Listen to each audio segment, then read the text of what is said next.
नमस्कार दोस्तों, गुरुकुल में आप लोगों का स्वागत है।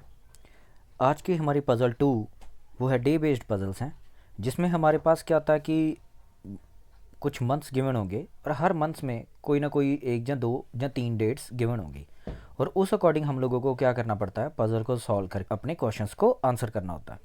अब शुरू करते हैं कि इन पज़ल्स को सॉल्व कैसे करना हम लोगों ने।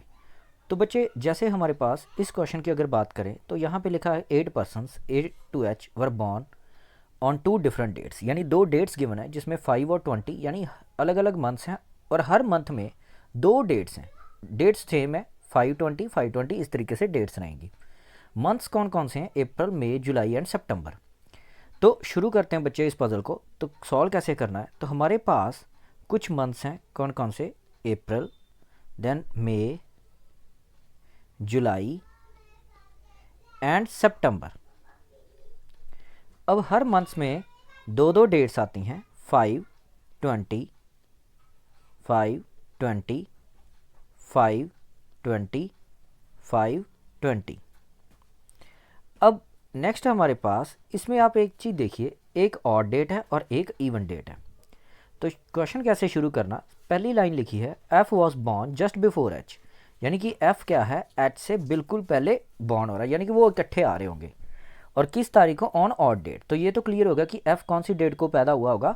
5 डेट को, ये क्योंकि ऑड हमारे पास 5 है तो 5 डेट को पैदा हुआ। लेकिन मंथ तो 4 है, तो आगे और लाइन पढ़ते हैं। Odd date in the month having odd days, यानी कि उस मंथ में जहाँ पे ऑड डेज हैं।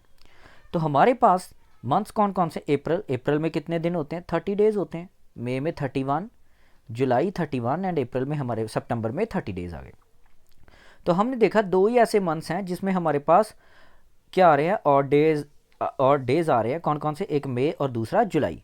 तो हमारे पास कहाँ पे आ जाएंगे? एच वॉज, उसने कहा F was born just before H on odd dates. तो हमारे पास एफ एंड एच एक तो यहाँ पे आ जाएगा और दूसरी हमारी पॉसिबिलिटी क्या आ जाएगी? एफ एंड एच इस जगह पे आ जाएगा। नेक्स्ट उसने क्या लाइन कही? कहता the number of persons were born after F, यानी कि एफ के बाद जितने नंबर ऑफ पर्सनस है। कितने नंबर ऑफ पर्सनस अगर ऊपर वाले केस में देखें, यानी हम लोग दो केस बना के चल रहे हैं, 1 2 3 4 और 5 आ रहे हैं। और सेकंड वाले केस में देखें तो कितने आ रहे हैं? 1 2 और 3 आ रहे हैं। तो उसने कहा number of persons born after F is same as the number of persons were born before D, यानी जितने एफ के बाद में है उतने डी से पहले होंगे। तो इट मीन्स यहाँ पे अगर देखा जाए केस 1 में तो एफ के बाद कितने आ रहे हैं? केस 1 की अगर हम लोग बात करें तो ये हमारे पास पहला केस, हम लोग इसको इस तरीके से रिप्रेजेंट कर लेते हैं और ये हमारा केस 2 है। तो हम लोग देखें कि हमारे पास आफ्टर एफ कितने आ रहे हैं? हमारे पास 1 2 3 4 और 5 आ रहे हैं। इस केस में हमारे पास कितने आ रहे हैं? 1 2 और 3 आ रहे हैं। तो एफ के बाद हमारे पास यहाँ पे अगर 5 आ रहे हैं तो पहले केस में डी से पहले भी 5 ही होने चाहिए ना, सेम है। तो इट मीन्स डी को कहाँ पे रखा जाए कि हमारे पास 5 है? तो इसका सिंपल सा तरीका, इधर से अगर एफ थर्ड है तो इट मीन्स इधर से डी हमारा थर्ड होगा, तो उतने ही सेम पर्सन आगे आ जाएंगे। यानी कि देखो यहाँ पे काउंटिंग करके देख लो, 1 2 3 4 और 5, तो डी के आगे भी कितने आगे? 5 आ जाए। सेम एच के बाद अगर यहाँ पे 3 है तो इट मीन्स अब आपको आइडिया हो गया कि हमारे पास एफ के बाद यहाँ पे 3 पर्सन आ रहे हैं। तो इट मीन्स एफ इस राइट साइड से कौन सी कितने नंबर पे है? 4, यानी राइट इस तरफ से हमारे पास ये 4th नंबर पे है। तो इट मीन्स डी भी उस साइड से 4th नंबर पे होगा, तो डी हमारे पास इस जगह पे। तो उसके आगे भी 3 आगे और एफ के बाद में भी 3 आगे।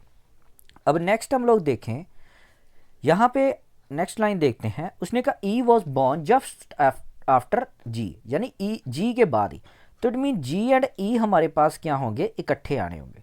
तो एक पेयर आ गया, तो जी ई यहाँ पे भी आ सकते हैं पहले केस में, यानी कि एक तो फर्स्ट केस में अप्रैल मंथ में भी आ सकते हैं हमारे पास, या फिर सितंबर मंथ में भी हमारे पास जी एंड ई आ सकते हैं। सेकंड केस की अगर हम लोग बात करें तो यहाँ पे पॉसिबिलिटीज़ ज़्यादा बन रही है। तो हम लोग पहले एक बार आगे लाइन पढ़ लेते हैं। तो उसने कहा just after G, G who was born two after A, यानी कि ए से एक गैप छोड़ के सेकंड आ रहा है, सेकंड राइट या सेकंड लेफ्ट बोलो, आफ्टर की बात हो रही है तो इट मीन्स ए के बाद आ रहा है। अगर देखिए जी एंड ई को हम लोग अप्रैल मंथ में बिठाते हैं तो इट मीन्स यहाँ पहले केस में तो हमारे पास आगे ए बैठने के लिए तो जगह नहीं बचेगी। तो फर्स्ट केस में क्लियर हो गया कि जी हमारे पास इस जगह पे आ जाएगा। और उसने कहा था कि G who was after two born two after A, A के 2 आफ्टर है, तो इट मीन्स ए हमारे पास इस जगह पे आ रहा होगा। अब नेक्स्ट सेकंड केस में अगर हम लोग देखें तो जी एंड ई अगर हम लोग ये तो क्लियर है कि ए उससे पहले आना चाहिए, तो हमारे पास एक तो अप्रैल की 20 डेट बची और मई की 5 डेट है, इसमें हम लोग बिठाएंगे तो ए तो उनके आगे आ नहीं सकता क्योंकि 2 आफ्टर यानी ए का गैप आना चाहिए। अगर जी एंड ई को सितंबर मंथ में केस 2 में बिठाते हैं तो ए तो बैठ नहीं पाएगा, तो इट मीन्स केस सेकंड हमारा क्या है, गलत है, तो फर्स्ट केस में ही हमारा आंसर बनेगा। तो सी वॉज बॉर्न बिफोर बी, तो सी हमारे पास यहाँ पे आ जाएगा, बॉर्न बिफोर बी, तो ये हमारे पास पूरा पैटर्न क्या हो गया, कंप्लीट हो गया, यानी केस 1 ही हमारा सही आंसर था। अगर बच्चे एक बार अरेंजमेंट होगी तो इट मीन्स आप लोग इजीली 5 आंसर्स कर सकते हो। तो यहाँ पे उसने क्या कहा, the number of persons were born between G and H is same as the number of person were born before. G and H के बीच में देखते हैं कितने हैं हमारे पास, तो जी एंड एच के बीच में हमारे पास ए एंड डी 2 पर्सन आ रहे हैं, तो ए एंड डी हमारे पास 2 बंदे आ रहे हैं, तो उसने कहा number of person born between G and H is same as the number of person born before.